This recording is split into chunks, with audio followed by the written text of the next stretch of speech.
వైభవంగా కిసాన్ గ్రామీణ్ మేళా ప్రారంభం.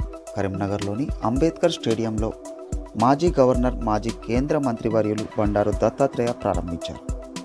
కిసాన్ గ్రామీణ్ మేళాలో భాగంగా సోలార్ పవర్తో రైతులకు కలిగే ప్రయోజనాలు మరియు ప్రభుత్వం నుండి సబ్సిడీ లభిస్తుందని అనేక విషయాలు తెలిపారు సోనీ సోలార్ పవర్ యాజమాన్యం. సార్, కిసాన్ గ్రామీణ మేళా ద్వారా రైతులలో చైతన్యము, తర్వాత సాంకేతిక పరిజ్ఞానం పెంచడానికి ఈ యొక్క ప్రోగ్రామ్ని ఇక్కడ ఏర్పాటు చేయడం జరిగింది. అందులో భాగంగా మేము సోనీ సోలార్ తరఫున మేము ఇక్కడ సోలార్ విద్యుత్ ద్వారా ఇంటిపైన మరియు వ్యవసాయ పంప్ సెట్లకి విద్యుత్ ఎలా తీసుకోవచ్చో దాని విషయంలో మేము ఇక్కడ ఒక స్టాల్ ఏర్పాటు చేయడం జరిగింది. ముఖ్యంగా ఇంటిపైన సోలార్ దాని గురించి 78,000 రూపీస్ సబ్సిడీగా సెంట్రల్ గవర్నమెంట్ ఇస్తున్నది. అది 3 కిలోవాట్లు పెట్టుకున్నా ఇస్తుంది, 5 కిలోవాట్ పెట్టుకున్నా ఇస్తుంది, 10 కిలోవాట్ పెట్టుకున్నా ఇస్తుంది.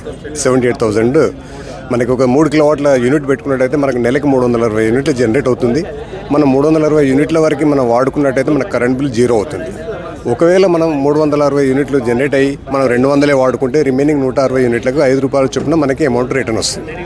అది మనకి చిన్న ఆదాయం వస్తుంది, ఆదాయ వనరుగా ఉంటుంది, మన కరెంట్ బిల్ సేవ్ చేసినట్టుగా ఉంటుంది, తర్వాత ప్రకృతికి కూడా మనం సేవ్ చేసినట్టుగా ఉంటుంది. ఎలా అంటే మనం ఒక సోలార్ యూనిట్ పెట్టుకున్నట్టయితే ఒక 50 చెట్లు నాటినంత మనకి విలువ వస్తుంది.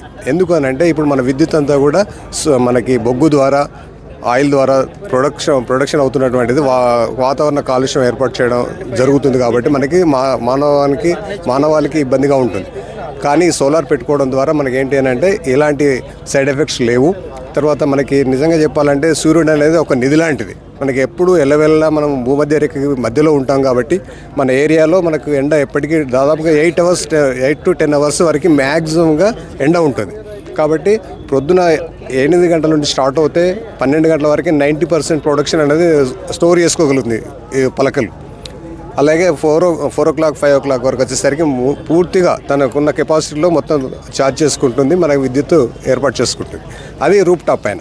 ఇక మనకి అగ్రికల్చర్ పర్పస్లో వచ్చేసరికి రైతులకు సంబంధించి తన పంట పొలాలకి ఉచిత విద్యుత్ అనేది ఇప్పుడు ఉంది. కానీ గవర్నమెంట్ వాళ్ళు అంటే సెంట్రల్ గవర్నమెంట్ కావచ్చు, స్టేట్ గవర్నమెంట్ కావచ్చు ఏం ఆలోచిస్తున్నారంటే రోజు రోజుకు తగ్గిపోతున్న సహజ వనరులు అయినటువంటి వాటిని మనం ఎలా రీస్టోర్ చేసుకుందాము, ఏం చేద్దాము, అది చేయడానికి లేదు.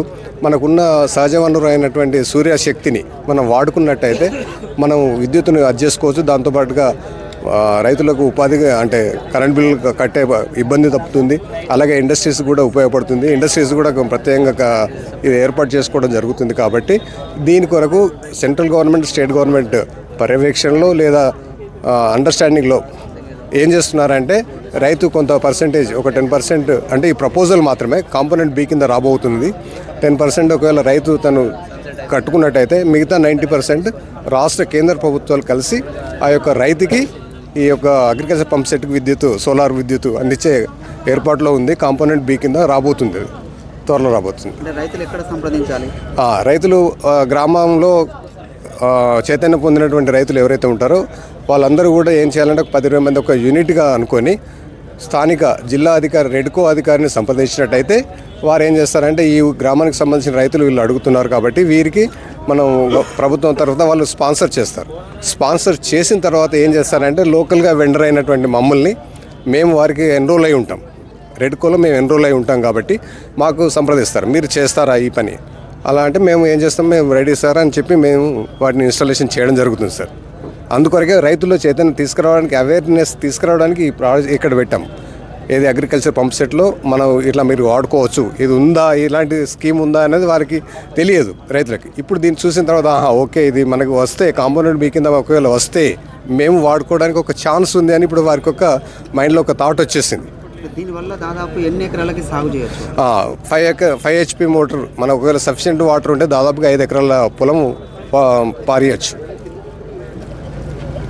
దీని అంటే ఆ నియోజకవర్గంలో సీఎం గారి సొంత ఊర్లో యూనిట్ స్టార్ట్ చేయడం జరిగిందండి. ఒక 30-40 వరకు పంప్ సెట్లు ఫిట్ చేయడం జరిగింది. అలాగే ప్రతి ఇంటిపైన సోలార్ కూడా అక్కడ ఫిట్ చేయడం జరిగింది. అంటే దాదాపు ఇప్పుడు ప్రస్తుతం ఎంత శాతం దీన్ని వాడుతున్నారు? నిజంగా చెప్పాలంటే ఇప్పటివరకు దాదాపుగా 70 లక్షల కనెక్షన్లు అంటే రూప్ టాప్ అయితే వచ్చింది. ఇంటిపైన సోలార్ విద్యుత్ ఏదైతే ఉందో దేశం మొత్తం మీద 70 lakhs మెంబర్స్ ఇన్స్టాలేషన్ చేసుకోవడం జరిగింది. దాదాపుగా ఇంకా 1 కోటి వరకు అప్లికేషన్స్ ఆన్లైన్లో ఉన్నాయి. ఇంకా ప్రస్తుతం మన తెలంగాణ వ్యాప్తంగా నిజంగా ఈ విషయంలో కొంత మనం వెనుకబడి ఉన్నామని చెప్పొచ్చు. ఆంధ్రప్రదేశ్ కానీ తెలంగాణ కానీ మొట్టమొదటిగా 35 లక్షలతోటి గుజరాత్ రాష్ట్రం టాప్లో ఉందండి. తర్వాత మధ్యప్రదేశ్, తర్వాత ఉత్తరప్రదేశ్, తర్వాత మనది 8వ స్టేజ్లో ఉంది. 9th స్టేజ్లో ఆంధ్ర ఉంది. కాబట్టి మనం ఇంకా ఎంకరేజ్ చేయాల్సిన అవసరం ఉంది. ఇలాంటి కార్యక్రమాల ద్వారా నిజంగా చెప్పాలంటే అటు రైతులకు కావచ్చు, ఇంటి వినియోగదారులకు కావచ్చు, ఈ సోలార్ విద్యుత్ వాడకంపై అవగాహన పెరిగితే ఆటోమేటిక్గా బ్యాంక్స్ కూడా చాలా ముందుకు వస్తున్నాయి. వాళ్ళు క్యాంపు పెడుతున్నారు కూడా. బ్యాంక్ వచ్చిన ప్రతి ఒక్కరికి చెప్తున్నారు మీరు సోలార్ వాడుకోండి అని చెప్పేసి. దాంతోపాటుగా ఇప్పుడున్న ఎన్పిడిఎస్ఎల్ వాళ్ళు ఏం చేస్తున్నారు, 200 యూనిట్లు దాటిన ఎవరైతే ఉంటారో వారందరికీ పర్సనల్ మెసేజ్ పంపిస్తున్నారు. మీరు 200 యూనిట్లు అంతకంటే పైకి మీరు వాడుతున్నట్టయితే మీరు సోలార్ ఫిట్ చేసుకోండి అని చెప్పేసి వాళ్ళే అడ్వైజ్ చేస్తున్నారు. కానీ నిజంగా ఇది మంచి పరిణామమే. దీని ద్వారా వినియోగదారులు అందరూ ఉపయోగించుకొని వాళ్ళ కరెంట్ బిల్లు తగ్గించుకోవచ్చు. అలాగే సమాజానికి తర్వాత పర్యావరణానికి మేలు చేసిన వాళ్ళు అవుతారు. శ్రీనివాస్ రెడ్డి.